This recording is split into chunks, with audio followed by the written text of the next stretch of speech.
Hey yo, shout out to the God Black Knowledge, shout out to the whole Sumner projects, shout out to the whole Tompkins projects.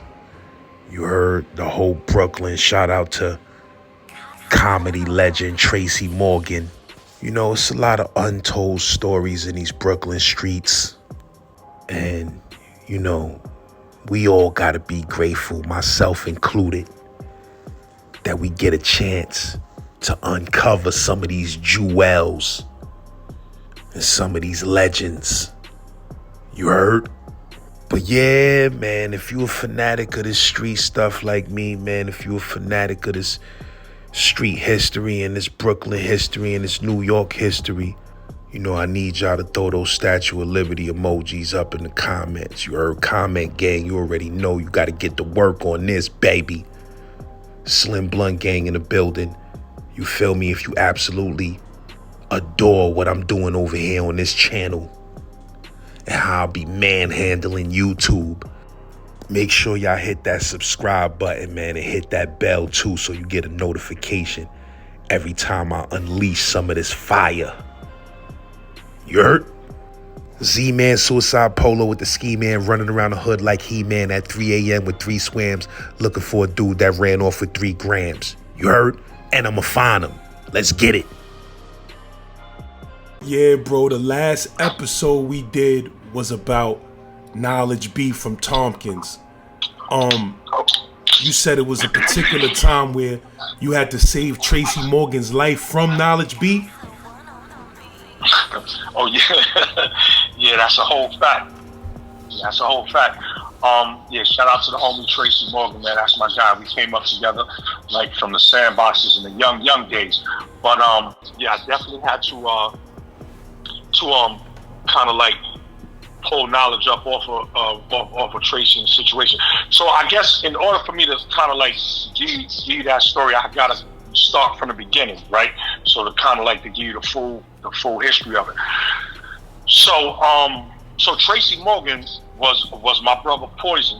I don't know if I told you before, but you know, I got a younger brother, yeah, 2 younger than me. His name Poison, whatever, and shit. And Poison went to what's that? Junior high school? Yeah, junior high school. 33. IS 33 or whatever the fuck it was called back then, down in like by Tompkins Projects, whatever. So he went to 33, and Tracy Morgan was from Tompkins Projects, and he went to 33 too with my brother. So I guess that's how they became cool, going to 33 together. At the time, my brother and Tracy was going to 33. I was going to IS 71. Like, that was a school where you get, you know, I mean, special program where you, like, I guess if you're smart, they skip you from the 6th grade to the 8th grade. I did really well in those test exams in elementary school, the 5th grade, whatever. So they sent me to one of them special program schools. I was supposed to go to 33, which is across the street from me, but they, you know, I guess I was a little bit more advanced academically, so they sent me over to IS 71. So how this is funny, you know, wow, these are some funny stories here, bro. So this is what happened. This is how it used to be, right, Vlad? So I don't know, like, how it was with y'all growing up or whatever. If you had a bunch of brothers and dudes from the hood or whatever, I don't know. In every hood, it's like there's always like one project or one apartment that everybody congregates in, right? Everybody hangs out in. So when I was going to IS 71, my little brother Poise, he was going to 33, and him and all of his homeboys, Tracy Morgan included, a lot of times the little dudes be playing hooky and all that, and then they would be congregating in my mom's crib, because my mom's would be at work while we're at school. Usually we got home from school, whatever was doing our homework, and then she would come home from work maybe like 6 or 7 p.m. around that time. So it's a lot of times I would come home from school and I would come to the crib and it'd be mad fucking dudes in the crib, bro, in my room and shit. Feast, yo, bro. When you know, when dudes is younger, the hygiene and shit is a little bit different. So everybody probably wasn't on top of the hygiene or whatever. And you know how that back in the days, your moms always come in the room. I smell like fucking ass and feet and underarms in here. Yo, bro, no lie, last, no cap. I used to come in that room, my brother and them dudes, bro. I don't know what the fuck we smell like. A mad, nasty, musky locker room or a zoo. Just feet. And I was like, yo, bro, I'm coming in, like, you know what I mean? Because, we lived in the projects, a little small room, whatever. My brother bed was on one side, my bed was on the other side. I come in there, Laz, be 7, 8 niggas playing hooky, beer and shit all in the crib. These niggas with their shoes on, laid up all on my bed and shit. I'm like, nah, bro. Like, so a lot of times I would get in there, come home, get in the arguments, be yelling and shit like that. So, all right, let's back it up just a little bit more. Before the junior high school days, my brother and I was into karate. My mom's sent us to karate school.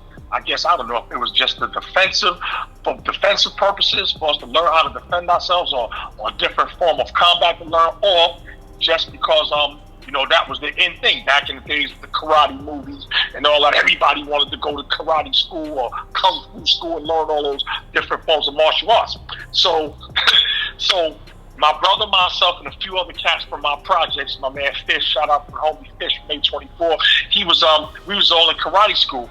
And I forgot the instructor name, but it was somewhere in Brooklyn, somewhere in Bed-Stuy. The black dude was the instructor, so that was weird. Like, how the fuck was a black dude teaching kung fu? Like, to a kid, I'm like, I thought kung fu was supposed to be taught by Chinese people. So in my mind, I'm already like, this shit is bootleg. But actually, dude was official and whatever. So, boom, we had the white.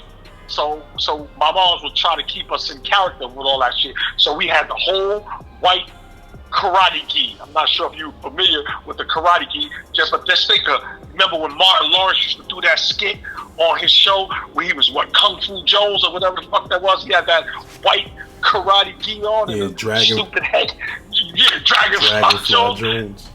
Yeah, so imagine that look right there on us with the Kung Fu gi. So boom, we went to karate school for a period of time, and then, when we was younger, probably like 8, 9 or whatever, some shit like that, and then we stopped. So that's just the backdrop. So now fast forward to the junior high school days. So now one day, I come home from the school, I'm tired, I'm aggravated, whatever. I come in the crib, these, it's about 7, 8 dudes, bro, like, my man Shy from upstairs, my man H, my man Tiz from up the hill, whatever. And this one particular day, it was Tracy Morgan. I didn't know Tracy Morgan like that at the time. I might have seen his face in passing, but I didn't know, all of my brother friends like that. But I learned them from them being in the crib, fucking playing hooky when I came home from school. So boom, I come in the crib, shit stinking as usual, feet and all that ass everywhere. I'm like, yo, bro, y'all niggas. So boom, so Tracy, unbeknownst to me at the time, Tracy was always a comedian. He's always had like this gift of being able to make people laugh, bro. So what happened was when I came in there talking shit, Tracy said something like, yo, Nas, you always coming in here talking shit, and or something like that or whatever, just like, just talking back smart about me bitching about them dudes stinking up the room and being all on my bed and all that wild shit. So he was like, so I guess he must have been in the closet, because I told you I went to karate school, and my karate gi, I still had the gi. I still had the karate gi, the kung fu gi, hanging up in my closet. So he saw it and whatever, probably prior to me coming into the crib. So he was, like I said, he was always a jokester with the ability to make people laugh, and he was a good ranker. He would rank you out. So he like, yeah, man, you ain't tough. You coming in here, your chest all poked out, trying to tell us what to do and boss us around and shit. You think you know kung fu? I seen that bullshit karate gi in your closet. You don't know kung fu. So I said, yeah, I bet you I do. I bet you I could fuck your ass up with that kung fu I know. And so you know how little kids is, everybody gassing it up. Ooh, yeah, we want to see it. So everybody spread out on the bed, sat on my bed, sat on my brother's bed. Tracy got in the middle, and I went in the character. I took the gi, the karate gi out the closet. I went in the bathroom. We had the Chinese stupid ass slippers or whatever them shits was, the little shits with the brown, black at the bottom, them little kung fu black shoes that Bruce Lee and them niggas used to be having on. So boom, I put the whole shit on.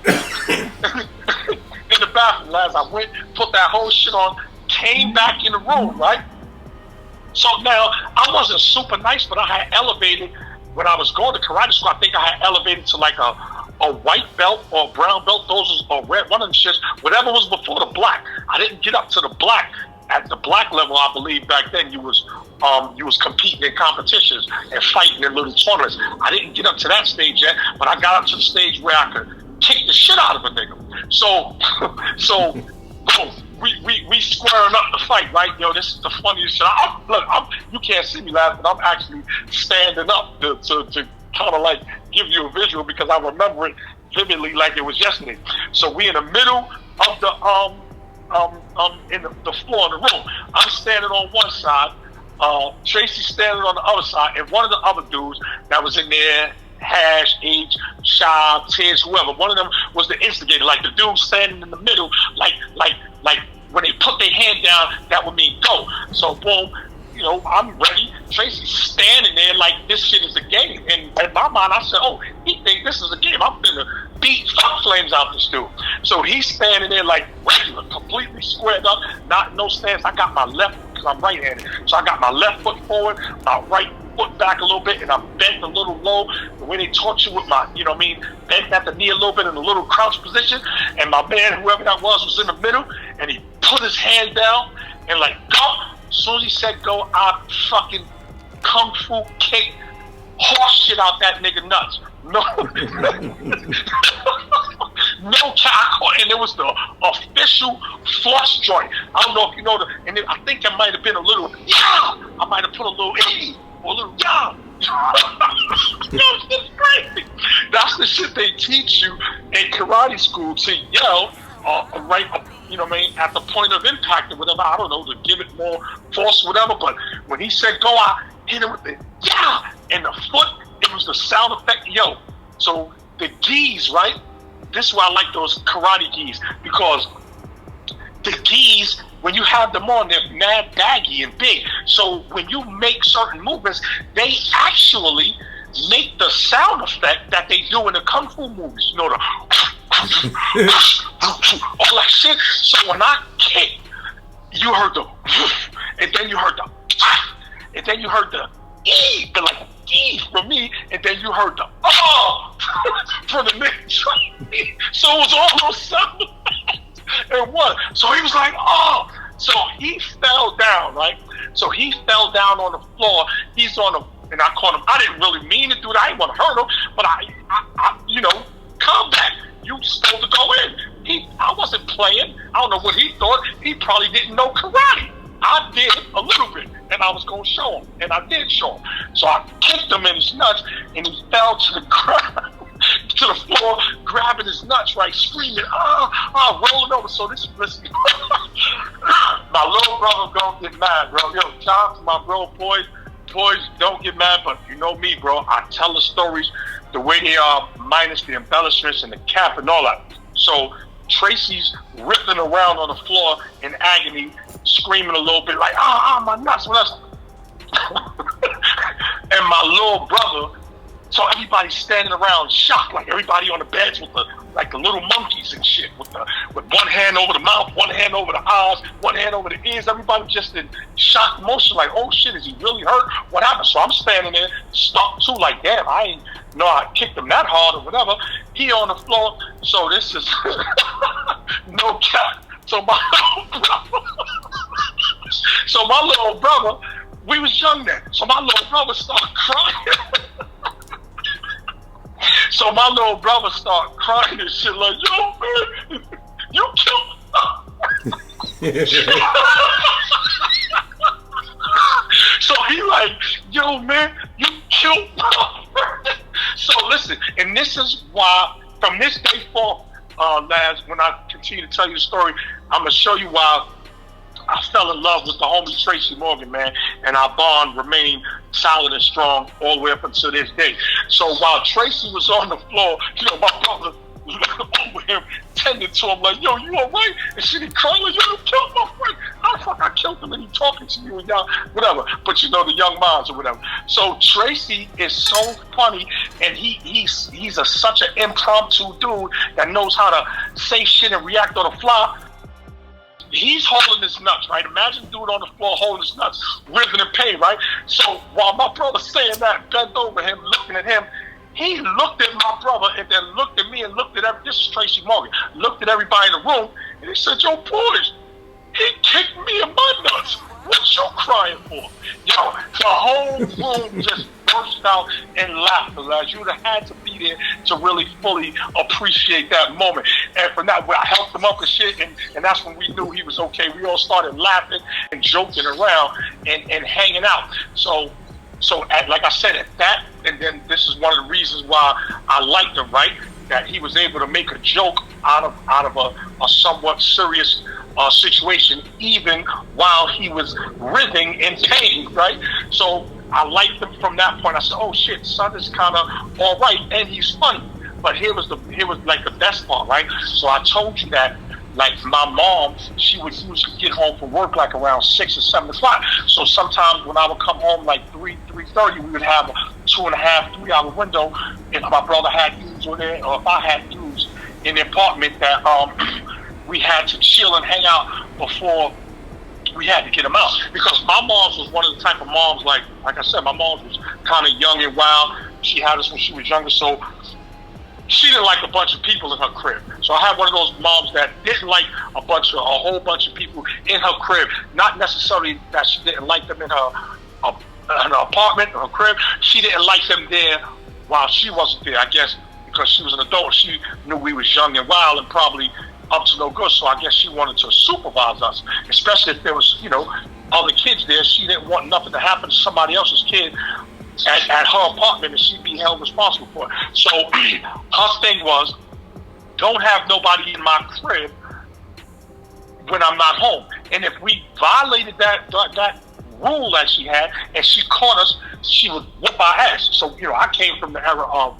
not saying it was right or wrong, but I came from the era of spankings, like, not spankings, ass whoopings with a belt. Like, you know what I mean? The belt, get butt ass naked, sometimes get in that water, soften up that skin.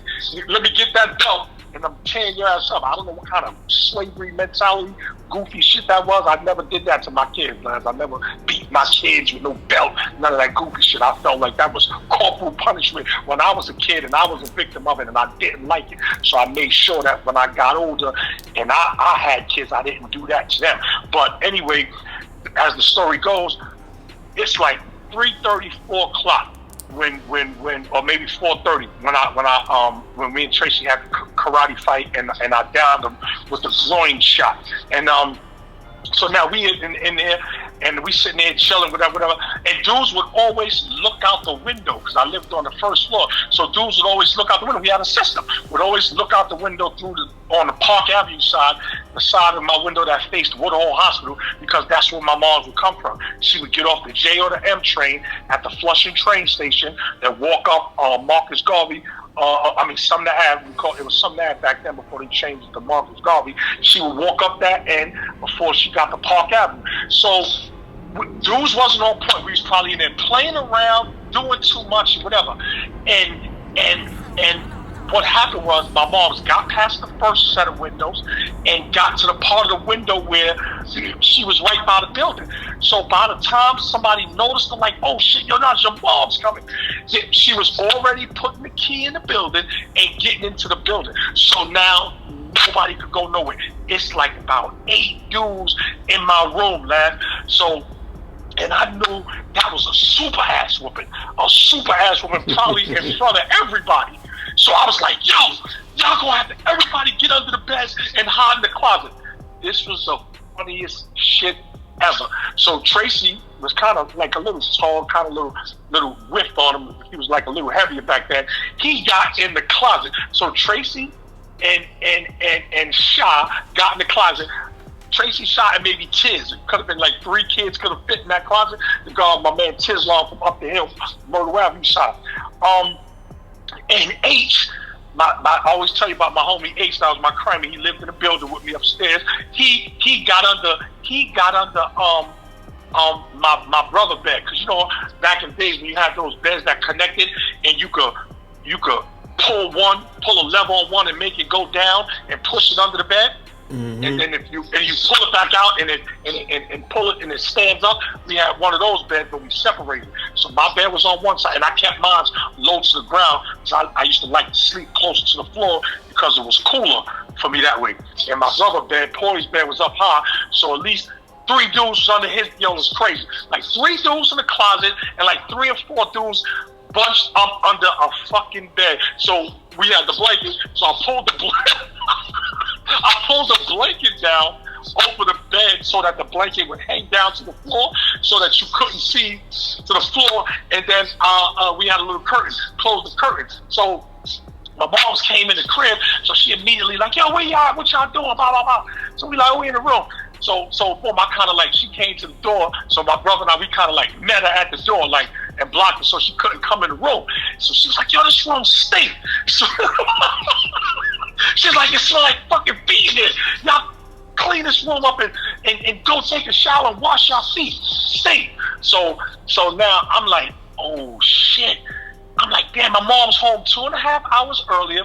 How we gonna get these dudes out the crib without her noticing and us getting in trouble, getting our ass whooped? So, yo, check it. This was the wild shit, right? So they stayed under those beds and in that closet, Laz, to about 9 o'clock. To about 9 o'clock that night. Check it. We went. My mom's made dinner and everything. We in the kitchen eating dinner, right? So in the kitchen, if you come out the kitchen, you can look straight down the hallway, and straight down the hallway, you can see all the way to the back of my bedroom, where our bedroom was. And every time I kept hearing noises, right? Because my mom's while she's cooking, so I would get up, act like I gotta go to the bathroom, act like I'm doing something, and I would see fucking the dudes like, yo, man, making noises, supposed to come back. I go back, you're like, yo, man, you gotta get us out of here. Can I climb out the window? Yo, my mom's gonna kick my. This is Tracy Morgan. He lived with his grandmas at the time. He like, yo, nah, man, my grandmother gonna kill me, bro. It's like 7:30, 8 o'clock. We didn't have cell phones back then, so you didn't know where. You know what I mean? We used communication, like verbal communication, speaking to people or send a message and somebody go tell somebody shit. But there wasn't no cell phones, not to my knowledge. We didn't have any at that age. So Tracy was bitching and Tiz and I think Shy was bitching. H was cool. He lived in the building and H was like, you know, his moms knew he would come downstairs and hang out with us, or we were upstairs hanging out with him, so he was good. But everybody else was bitching like a motherfucker, thinking about them ass whoopings they was gonna get if they didn't get home. So I had to like physically. So the nigga Tracy was born. He was like, yo, listen, man, you gonna have to just tell your moms, man, we sorry, and you just gonna have to man up and take that ass whooping. But I gotta go. I was like, boy, I pushed him back in the room and everything. I said, boy, listen, if you come out this room and go down that hole, after I get that ass whooping, every time I see you, I'm fucking you up. So like which one is gonna be? I'm gonna get the ass whooping, but you gonna get the ass whooping every time I see you. Chill, son, we got you. So my brother was like that. So my brother Poise, I told you, like, everybody out my team of dudes like had a label. So my brother Poise was like the influencer, right? He's the type of dude that can always like influence dudes. That's the best way for me to put it. He's like a gamer, but he's more of like an influencer. He would influence dudes. So he would always be able to calm dudes down through what I always felt was like trickery. Like he would outsmart you through trickery means. So what he did was, while I was using threats and thoughts of violence to try to keep dudes at bay, keep it from coming out, my brother was the smart one. Yeah, he was smart. That was the best idea. He came back there with food. The food that my mom's cooked. And he was like, yo, here, eat this and just chill. So, so the food at some point calmed them down. So they eating. So my mom's like, yo, how you asked my brother why you took that food in the room and then you come back with no food and whatever. I think I might have had a dog. I don't know what type of wild story he gave her to the food, but so what he did was, my mom's, after she cooked, she probably went into the bathroom or into the bedroom to get herself situated to get ready to take a bath or shower before she went to bed. And we was going in through the pots and taking them out mad food. So I don't know how your crib was when we grew up, right? My mom used to always try to keep the crib as intricate and as nice as possible. Even though we was in the hood, the ghetto doesn't make a difference. We had one of the better apartments in the projects because that's just the way my mom's was. She liked nice things. So she had a carpet. I think it was a rust-colored carpet.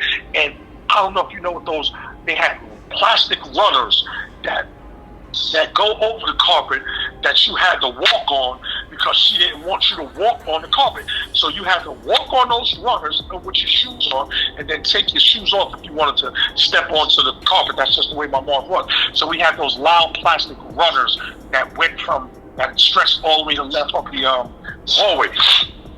So moving forward, long story short, it's probably like around 9 o'clock. Dudes in there crying, panicking. So my mom comes out of her room and goes into the bathroom and closes the door to use the bathroom. She's not showering, but she's using the bathroom. So at that point, I'm like, fuck it. I'm telling my brother, yo, it's now or never. So I'm like, yo, I'm going to go to the door. You get them out. So I ran down to the door. I opened the door, and my brother was at the back door to the bedroom, like, yo, come on, go. Yo, Laz, that shit sounded like, I don't know if you had dogs, but just imagine, I don't know, just a bunch of just imagine a bunch of foot, like a lot of noise. Should sound like a football. Should sound like a football team coming through the joint to go on the field. Right, so I don't know why my moms didn't realize that wasn't just myself and my brother running around in the hallway, because I told you, like 8 dudes in there, and this was all mad beats, and these dudes were scared to death to get caught by my mom's number one, and super scared because they knew they had an ass whooping coming for them because it was like 9-something at night on a school night. So you hear all this running past. So my mom was like, what the hell is all that noise? I was like, oh no, we playing. So this is the funniest shit ever, right? So now, the way my building is, I can't even describe it in proximity. I would have to visually show it to you. But the way my building is, my building, 834, my shit faces the direction going towards like Truth Avenue.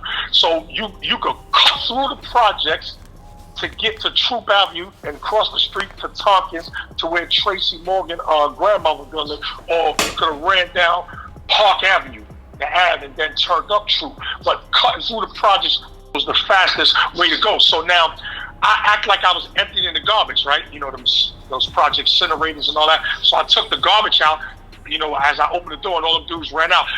This is what I want to show you, how fast niggas was moving. In particular, the homie Tracy Morgan. Now, I told you he was in there crying, his grandmother gonna kill him, whatever. So boom, I opened the door, got them out, act like I was emptying the garbage. So I lived on the first floor, right there. The front door when they go out the building was only steps from my apartment. So when, I opened the door and Tracy turned and hauled ass out the building. So he had a nice little distance to get to before he got, through the projects to his, to cross Troop Avenue to get in the Tompkins. That was only it couldn't have been no more than 3 seconds where I opened the door, let them out the building, and I went back into my apartment and looked out the kitchen window just to see, just to look to see where when I looked out my kitchen window, the last memory that I had was Tracy Morgan cutting that corner by that building that I told you was the building 808, where that other situation transpired, and then he had to cut through 59 Park before he came out the other side of the park through Troop Avenue and across the street into Thompson. My last memory of that particular incident was, so there was a saying that we had back in the days where we say, niggas was running so fast, their feet was kicking their own ass. So that's when you know a motherfucker really digging, Laz. When their feet is moving and you can see like the bottom of their sneaker like coming up on their ass, that's when you really burning like the whatever that meat shit is. Maybe even the road runner, whatever. That's how the homie Tracy was moving. All I remember was his feet kicking his own ass and he burst rubber over there to the project. So, I probably saw Tracy like I probably saw Tracy like a week or two later and asked him, did he, what happened? Yo, you got your ass whooped? Because I wanted to hear the war story about how his grandmother tore his ass out. So I'm like, yo, you got a beating? What happened? He's like, no, really, she wasn't even mad. I just, whatever intricate lie Tracy's told me that he told his grandmother as to why he stayed out, I don't remember that story, but I know that he did tell me he didn't get his ass whooped. But he was like, yo, man. And Tracy, that same funny voice that he used to make on when he played Hustle Man and Martin, when he had that deep voice like, oh, man, that's the same voice that he had back then when we was kids. So that's funny when I think back on it, how, he transitioned to become this really successful and great comedian just from doing some of the talk, doing some of the shit that he did when we was kids. So he told me that story.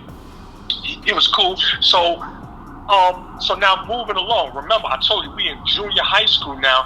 This is before all of the other stories that I told you about, where we was getting into the gun games and getting into the wars and all that other shit.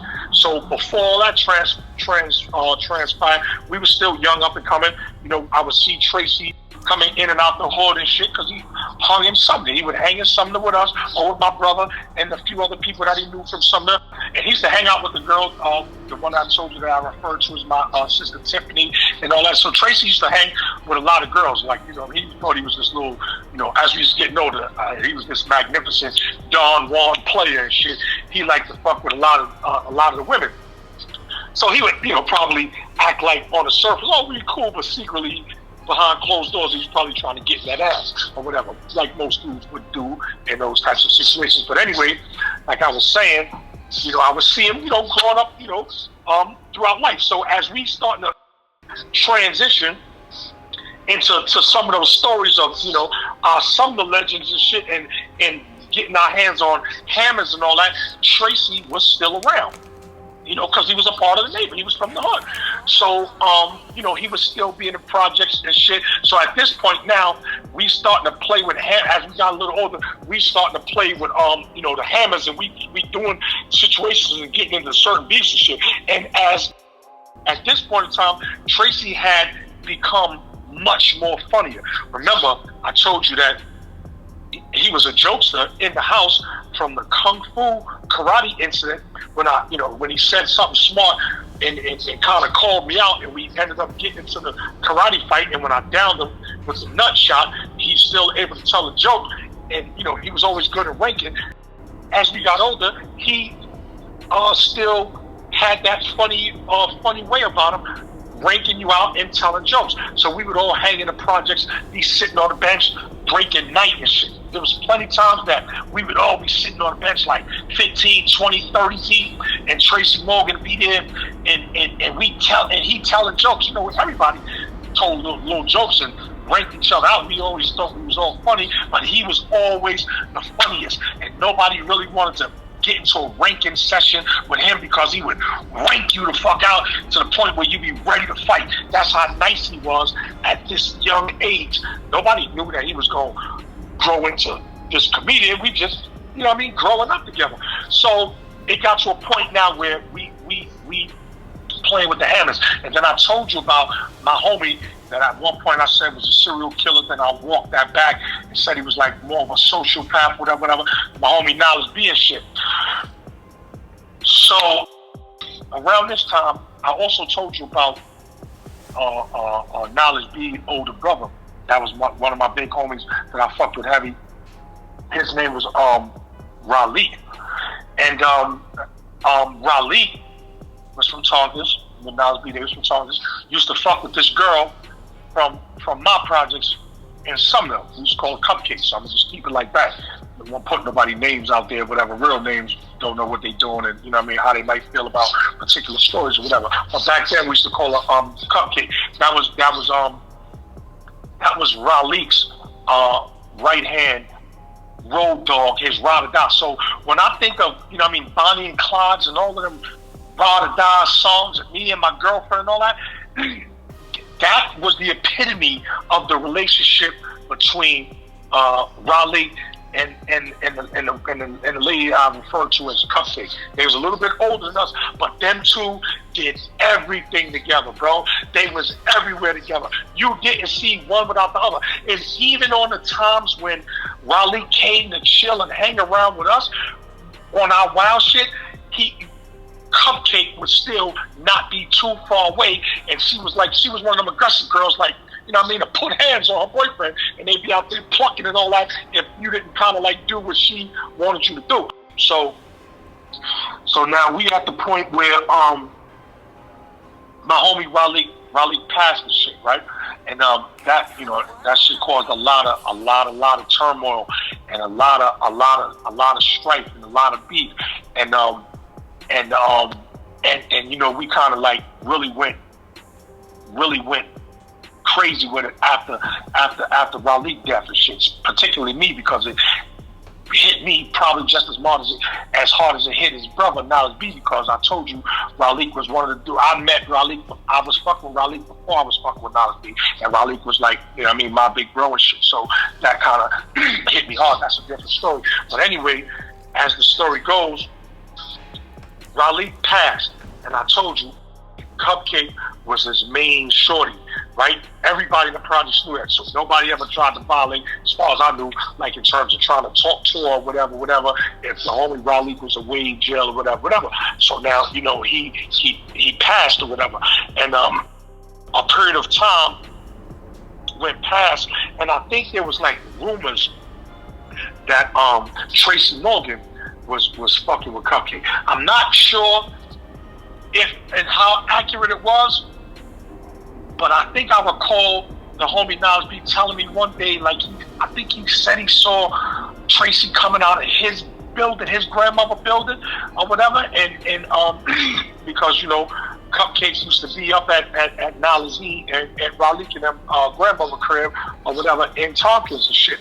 And I think the story, matter of fact, this is a fact, because when I confronted Knowledge about the story that I'm leading up to, this is one of the reasons why he told me. So I believe that Knowledge B told me that at one point in time, he saw Tracy Morgan coming out of his grandmother building, and he kind of questioned Tracy as to, like, yo, dude, what the fuck you doing coming out to my grandmother building? Like, who you know in it? Who was you going to see in there? So unbeknownst to me, I didn't know that maybe at that time, maybe like I said, there might have been some rumors of Tracy fucking with the girl Cupcake, and maybe Knowledge got wind of the rumor, and maybe him having gotten wind of that and seeing Tracy come out of his building, maybe that made some wheels turn in his head and put a little validity to the rumor, and he wanted to press Tracy in question. So I don't know how all that transpired, but what happened was, actually, it come to find out, Tracy was fucking with the girl Cupcake. But this was like a period of time after the homie Raleigh had passed, maybe like a couple years and shit, maybe a year or two, whatever, however amount of time it was. You know, people move on. You know what I mean? Shit happens, people move on. You know, that was her ride or die. He passed. She still had to live her life and, you know, meet other people, deal with other people. So I don't know what was transpiring, because they was over there in Tompkins, but like I told you, this is past the point of where we met Knowledge, and Knowledge is fucking with us heavy, and, you know, that was my right hand, and he used to be with me on a regular basis. So I don't know what happened, but whatever happened and whatever transpired, Tracy was still, you know, cool with my brother, because we're all still cool to this very day.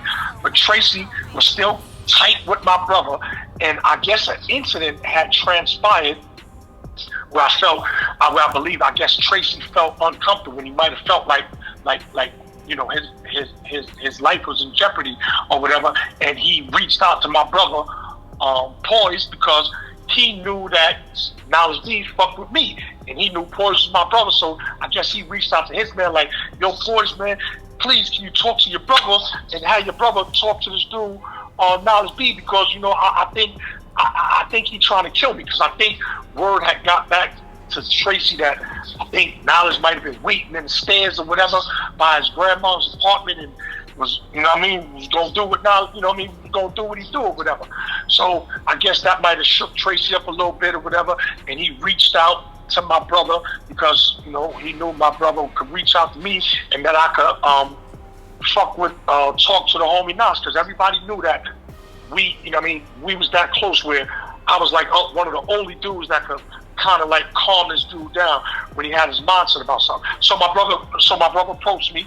One day we was in the crib and shit. We was in the front of the building. He was like, "Yo, let me holler at you." So I think we went in the crib, in the room, and he was like, "Yo, you know," this exact words to my recollection. He was like, "Yo, man, yo, you gotta talk to your dude Charlie for me, man. Like, yo, he bugging out." So I'm like, "What's up, homie? What you mean? What's wrong?" He's like, "Yo, man, he trying to kill my friend, you know what I mean? Tracy gonna do something to my man Tracy, and I don't want that to happen." I'm like, "What you mean? What Tracy? Tracy Morgan Tracy? Cool Tracy? Comedian dude? Funny dude?" You're like, "Yeah." So I'm like, "What's up? What happened?"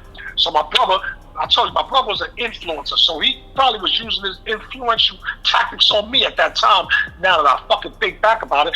But he was like, so he was an influencer, meaning that he knew how to use his words and choose his words correctly. So I guess he didn't want to just blatantly tell me like, "Oh yeah, Tracy and Cupcake fucking around." So he was like hitting around like, "Yo, I think that Knowledge B thinks that the dude Tracy is fucking with Cupcake, his brother, old girl." So I'm like, "What you mean thinks? Like, either he is or he isn't, homie. What do you mean you think?" He's like, "Yo, I don't know. I don't be around motherfuckers when they be doing what they do." This is my brother Boys. "I don't know. I don't be around motherfuckers when they be doing what they be doing. But either way, it don't make a difference if he is or he isn't." So I'm like, I stopped him right there. I said, "Yo, actually it does, homie, because you know how this dude Knowledge is, and you know how he is about his brother, and whatever. But my brother, again, he was like, 'Yo, I understand all that, but listen, bro,' and this is how he influenced me and broke it down to me. Listen, she's a grown woman. She older than us, so she has a right to make the choices of who she want to sleep with or who she want to fuck with, or whatever. So Knowledge don't have the right to tell her who she can't fuck with. And how is he gonna be mad at Tracy if she choose him and he fuck with her because his brother already dead and gone, dog? You know what I mean? Rest his soul, whatever. He's no longer here. So I heard my little bro. I heard the wisdom in what he said. He was correct. He was 100% correct, right? But I knew my homie Knowledge, right? And I knew Knowledge wasn't gonna be trying to hear that, because his thing was, and this is a weird way to look at it, lad, maybe we can discuss it afterwards, but his thing was, all right, that was my brother girl, my brother is dead, he's no longer here, so ain't nobody around here talking to my brother girl, you know what I mean, while he's no longer here to I guess to defend her or speak up for her, whatever. That was just a weird way. Yeah. I told you, still Knowledge was just different, homie. Like, to me, that didn't make sense. Nah, but a dude gonna feel that way. A dude is gonna feel that way if his brother is recently deceased. If he gonna feel like if she gonna do whoever she mess with, it better be somebody outside of Tompkins, and I don't want to see it. That's how you gonna feel. Like, you feel what I'm saying? But she is a grown woman, and she does have a right to mess with whoever she want to mess with, but it's at your own risk in the hood. See, that's why I fuck with you, Laz, and that's why I fuck with you like heavy on these story tips, because your insight and your input be on point, bro, because what you just said was exactly word for word what Knowledge B told me out his mouth when I approached him about the situation. His exact words were, "She can't fuck with nobody from Tompkins, and if she do, I bet not see it, and I don't want to see it." That's crazy, bro. That shit is crazy. So listen, okay, I heard my brother, and so I approached, you know what I mean? So I know I gotta approach this delicately, because I know how Knowledge is about his brother, I know how he is about Cupcake, and I know he's a cannon, meaning loose cannon. The wrong words they'll trigger him.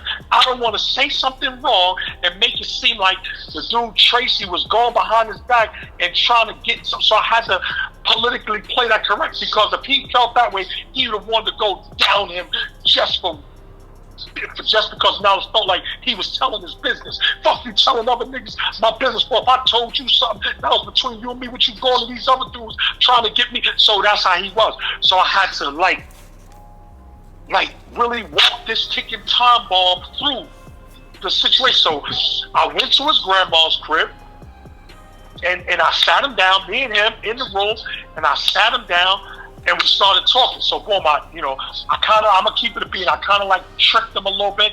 I talked about other shit that didn't have nothing to do with that, and got him to hype a little bit, and then got him to relax a little bit, and then almost like a fucking one of the prosecutors or defense lawyers when they got you on the stand, and then I slipped the hard questions under his belt when he was like not prepared for. So I was like, yeah, boy, so what's this I hear about like Tracy and shit, and as soon as I mentioned Tracy, I saw the look on his face, bro, and the way, I know my homie,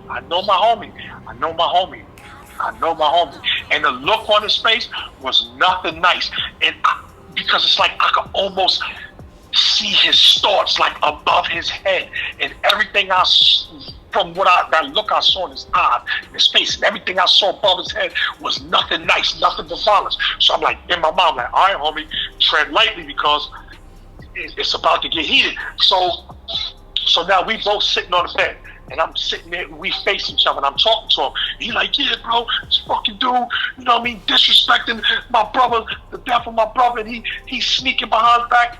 So again, I got it. I heard all that.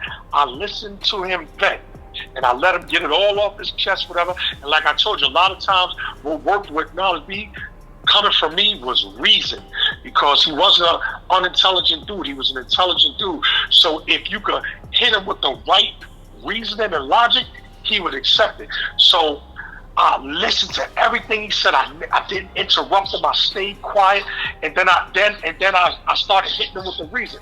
Some of the reasons that I gave you, I said, okay, homie, let's say, for instance, all that's true, but look, homie, she's a grown woman. So I started hitting him with all of that. And those are grown men. I said, at the end of the day, bro, I know you miss your brother. You love your brother. I miss your brother. I love him too.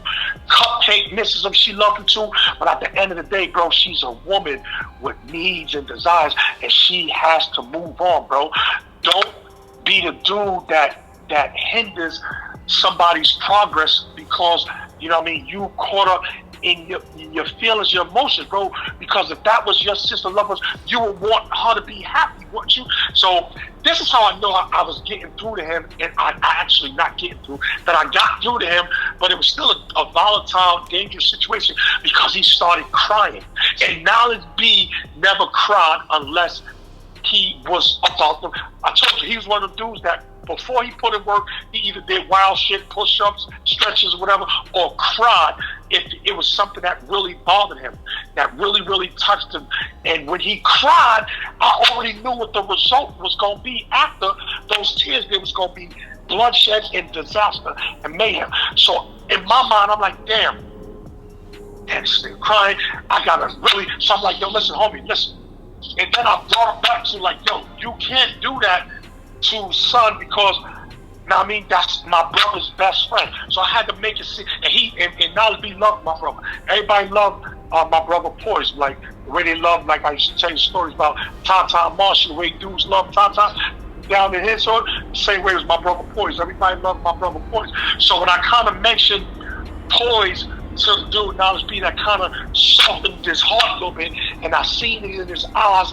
I seen the, some of the frustration and some of the anger and some of the fire diminish. And I was like, yo, bro, like, that would break my little brother heart. And if you say you love my little brother, then you shouldn't want to do anything that would break his heart, because we all a family. So, like I said, he really crying and shit, he breaking down and whatever. And he was like, so we laughing afterwards. He like, yeah, Nas, man, you got a slick way with words and shit. And then he told me, he's like, yo, so I was really going, he said, I was, he told me how he was, gonna go about it and what he was gonna do. And I was like, nah, bro, like all of that, nah, man. At the end of the day, you can't do that because whatever. So this is, let me explain to you how crazy this dude was too, Laz. So boom, I diffused the situation. I got it down to an understanding where he wasn't gonna do nothing to him. But him being him, Knowledge B being Knowledge B, he gave me an ultimatum, and the ultimatum, I guess, was for me to take that back to Tracy and let him know, because I guess by this point he figured out that Tracy might have had a hand in me coming to to talk to him. So he said, all right, homie, I'm going to do that for you, and I'm not going to do, you know what I mean, what I planned on. But this is what it is, and this is how it's got to go down.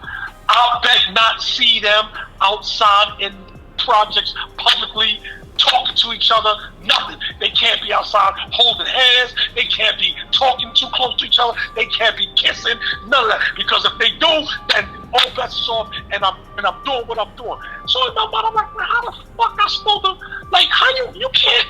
But that was it, and there was no more talking and no more negotiating.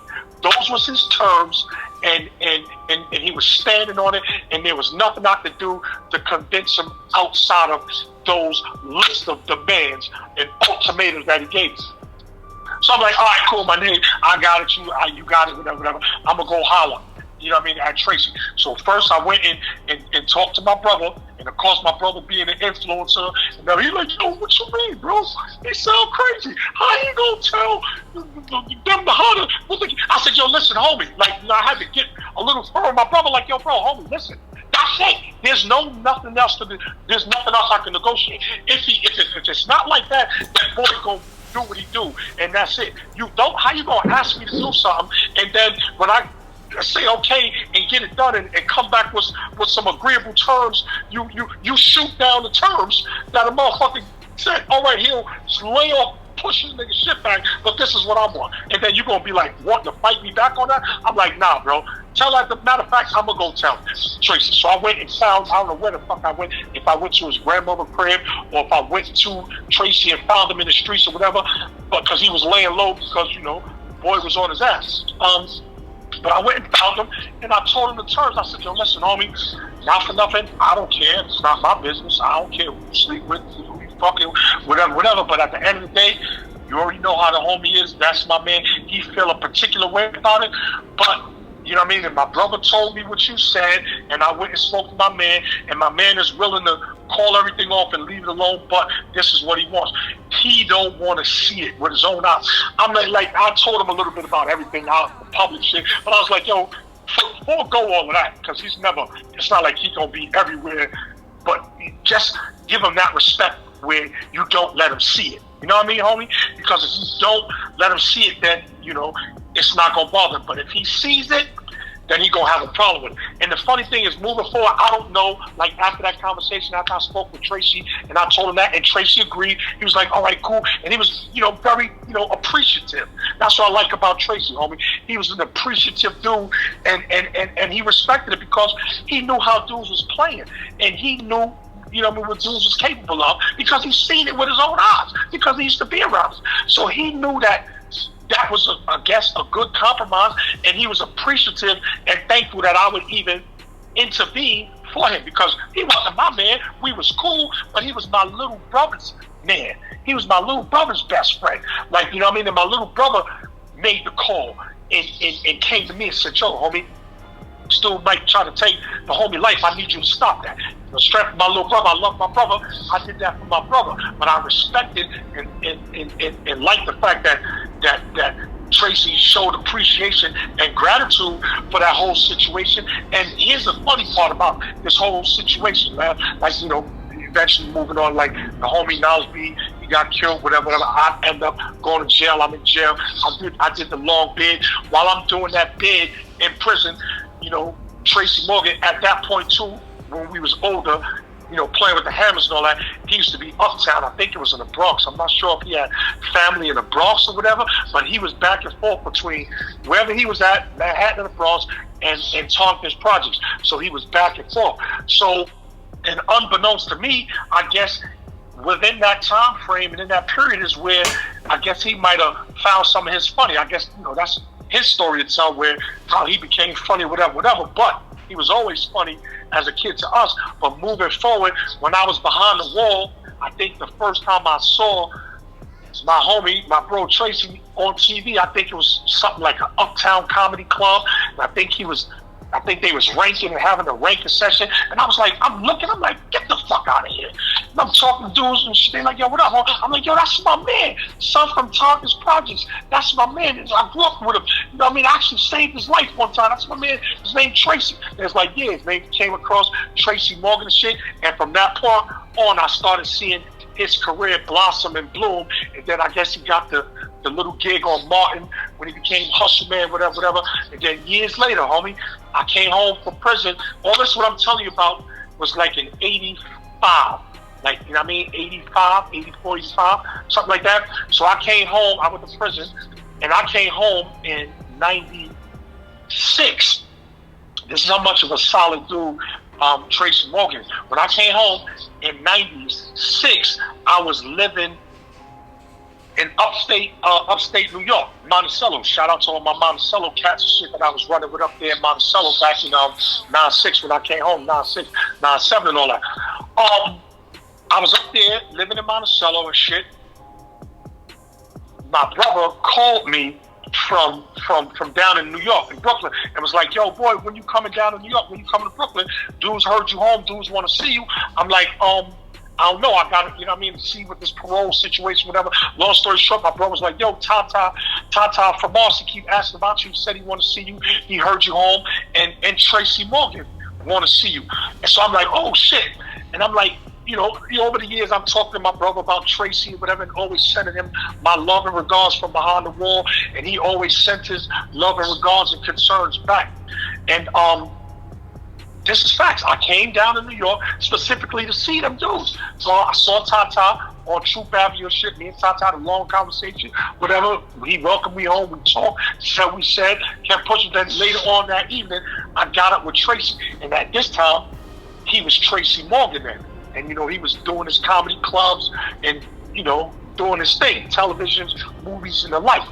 And we had a conversation. So he was taking us someplace. So we went somewhere uptown, and then we ended up coming back to Brooklyn. He had us in this bar. I think we went to Sugar Hill. Yeah, we was at, I think, this little shit on DeKalb Avenue. DeKalb, and I think Nostrand, called Brown Sugar, I think it was, whatever the fuck. It's still there. Whatever. We was all there. We went there. We was drinking. We was eating. It was a great night and shit. And we was all leaving. And you know, Tracy was a little saucy. He was a little intoxicated. Everybody was a little buzzed. It was a nice night. You know, that was like my little welcome home. They took me out, and we was chopping up. And I'll never forget, I was getting in the car. I don't know who I was with, and I think I was with Unique from Marcy and shit, the homie Unique from Marcy. God bless him. And we was leaving, and Tracy Morgan, brother, he got a younger brother, and his cousin, Love, his younger brother, and them ran over to my car before we pulled off. It was like, yo, Nas, get out the car. I got out the car. I'm like, yo, what's up? It's like, yo, Tracy wants you. He want to talk to you. He's like, yo, don't let him leave. He made us come get you. So I'm like, what's up? So I go back over to Tracy and shit, and you know, and I'm talking, and I'm like, yo, homie, what's up? Everything good? So he pulled me to the side, and we walked up a little bit towards DeKalb Avenue, just me and him, and he was talking to me. We was hugging each other, talking. So he was a little intoxicated, but it wasn't no inebriation. He was of sound mind when he was saying the things that he said to me. And he said, what he said was like, yo, homie, and mind you, lad, this is like over 10, 11 years past that incident with Knowledge B and the girl Cupcake. He said, yo, homie, I never got a chance to say thank you and to let you know how much I love you and appreciate you for what you did for me back then, because if it wasn't for you, I probably wouldn't be here today, because homie was about his business, and the way he was creeping, it wouldn't have been but a matter of time before he eventually probably would have caught me and possibly, you know what I mean, put my lights out or whatever. And he was like, yo, if you ever need, and I, you know, I had to explain to him. I said, yo, listen, not for nothing, homie. You know, I didn't do it for the, you know what I mean, for the, you know, for who you are now or for anything like that, because who you are now is who you are, but you weren't as famous, you know what I mean, that didn't exist then. I did it on the strength of my brother loved you, and you know what I mean, you was his man, and I love my brother, so, you know, of course I would do that. But it really hit me, and I really felt that all of them years later, the homie still remembered that, and he still carried that love from that particular situation where he felt that I saved his life, and he held me in enough regard to tell me all of years later in my face how much he loved and appreciated me, and how much he wanted to thank me for that situation. And you know, like I said, like, you know, the homie Knowledge B, he's no longer here, but you know, Tracy's still alive and well and doing his thing, and we speak, you know, periodically from time to time. You know, people living their life, doing what they doing, but you know, that's the homie right there. And you know, I still love the homie, you know, as if we were still young kids running around with them kung fu gis and cracking jokes and hiding under the beds and fighting and all that. So to me, right, Laz, it's like it's hard to find comrades, right, that you started with from the sandbox, and your love and your bond and your friendship and your relationships remain as strong as they was when y'all was little kids. So, you know what I mean? So for me, to all the little homies listening, bro, if you got a set of dudes, man, or some dudes that are really solid, and y'all have a really strong bond, a relationship, a friendship, don't let nothing come between that. Don't let women, don't let money, don't let incarceration, don't let feelings, don't let nothing come between that strong relationship and that bond that dudes build with their brothers, man, because you only get a few of those. I heard you only get like one or two true friends, a few true friends in your lifetime, Laz. I don't know if that's actually a fact, but you know, in my opinion, that saying holds true in some lives, because I see it, bro. I got a handful of dudes that I came up with that I still love and cherish and fuck with, and I check for them to this very day, homie. Dudes that made it, that are still alive, and that aren't spending the rest of their lives in prison, homie. You get a few friends, man. You get a few friends in your lifetime, man, and you're supposed to hold on to those and cherish those. You know what I mean? And I'm proud to say that, you know what I mean, Tracy Morgan is someone that I consider a true and a dear friend. And you know what I mean, I got a lot of love for the officer. That's real talk. That's real shit.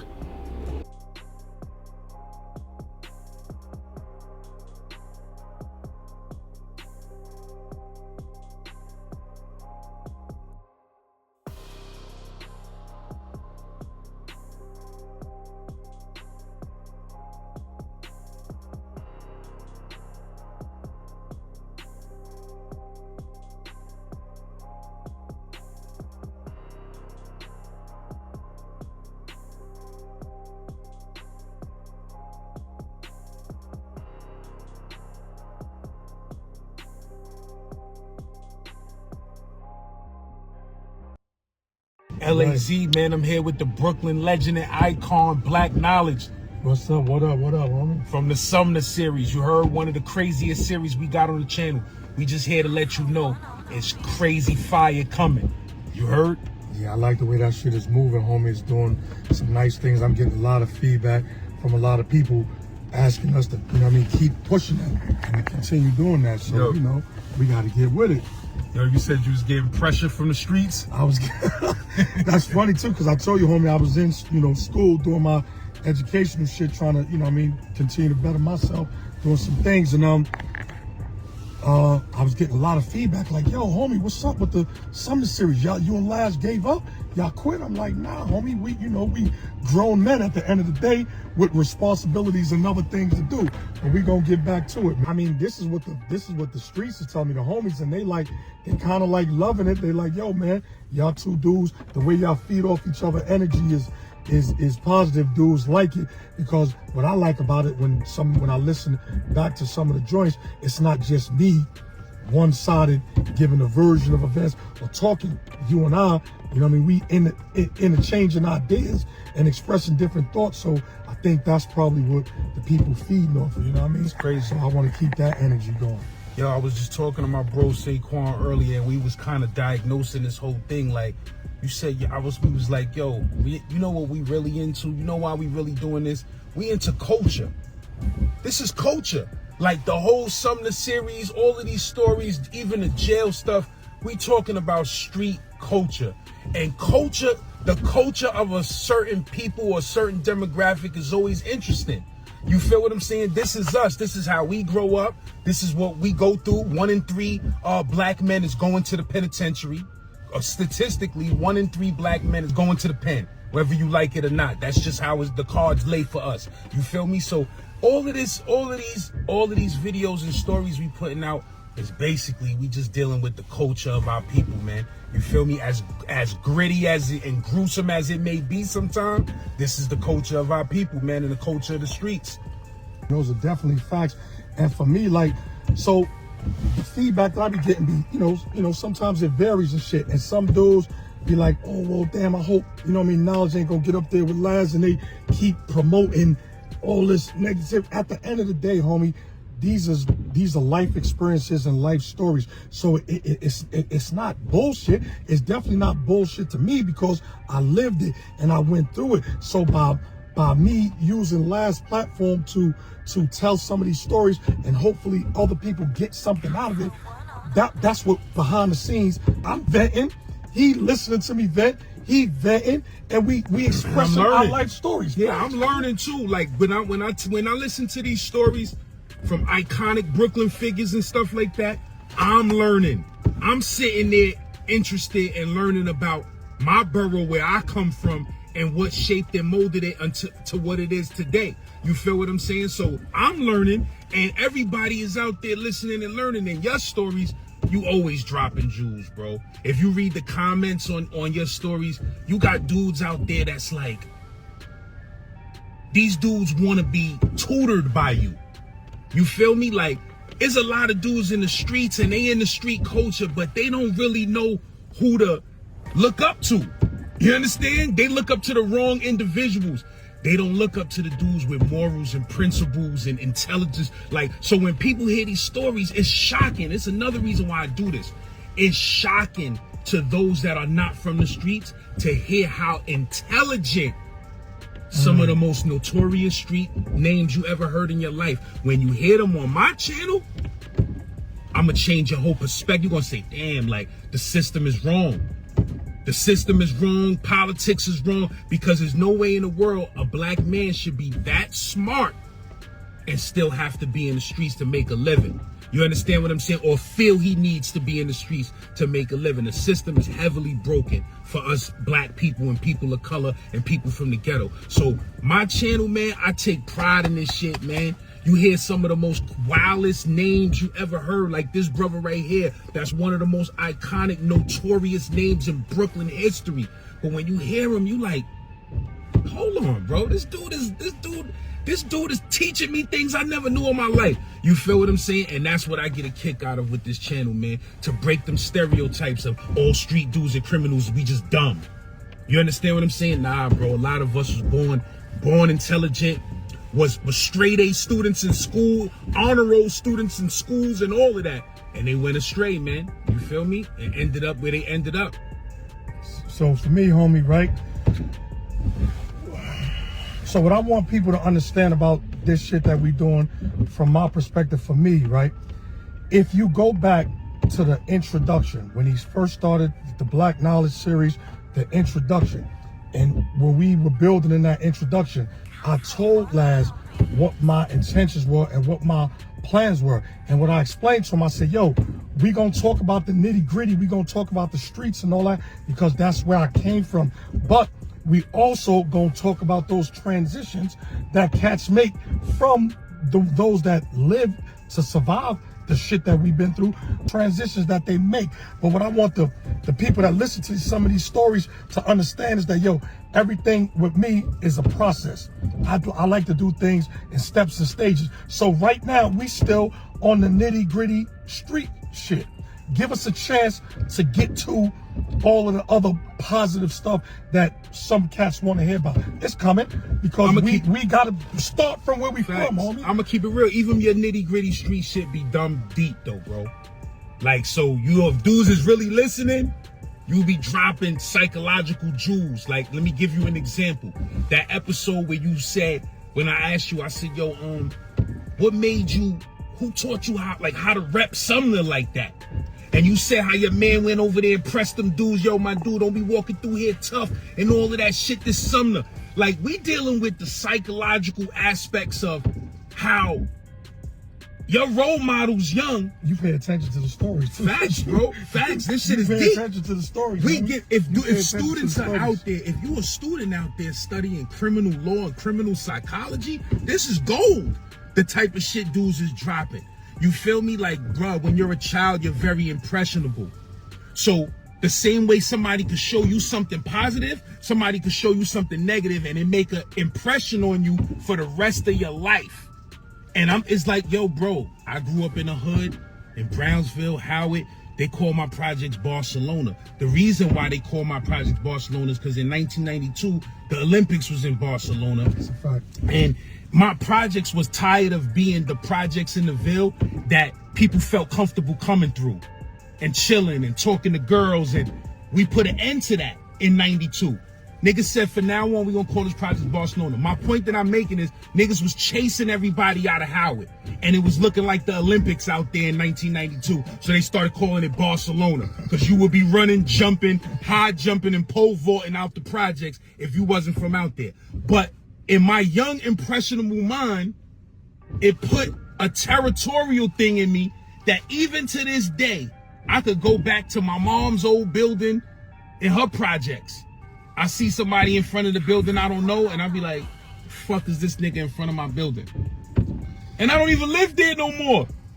But I was put, that territorial project shit was installed in me when I was young. Like, yo, look, no, if you ain't from out here, don't be out here. You feel me? So I'm damn near 50 years old. I come strolling out my mom's building, I see a strange face, I be like, niggas is too comfortable out here just hanging in front of my building like this. Nigga, I ain't lived there in 10 years. That's the shit we be learning in these streets, and it stay with us forever, man.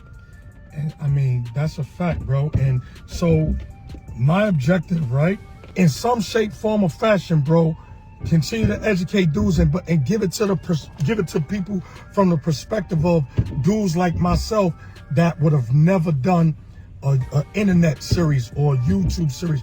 I've never thought of myself or looked at myself as an internet dude. My peoples that I came up with running around in these streets and that still be, you know what I mean, active or whatever. These are things we never thought we would do, but they reach out to me and say, yo, Knowledge, homie, I would have never pegged you to be one of them type of dudes, but I like the way you bring in a different type of integrity to this shit, homie, because you speaking a different type of message, even though you might be talking your stories or whatever, but the way you doing it and the respect you giving to everybody, ops included, is how it's needed, because dudes respect you and they want to hear what you have to say. So I feel like a lot of times messages would be more receptive to individuals, or they would be more receptive of some of these messages if they were hearing it from people that, you know, were in some shape or form relegated or held in a certain regard and people respect it, bro.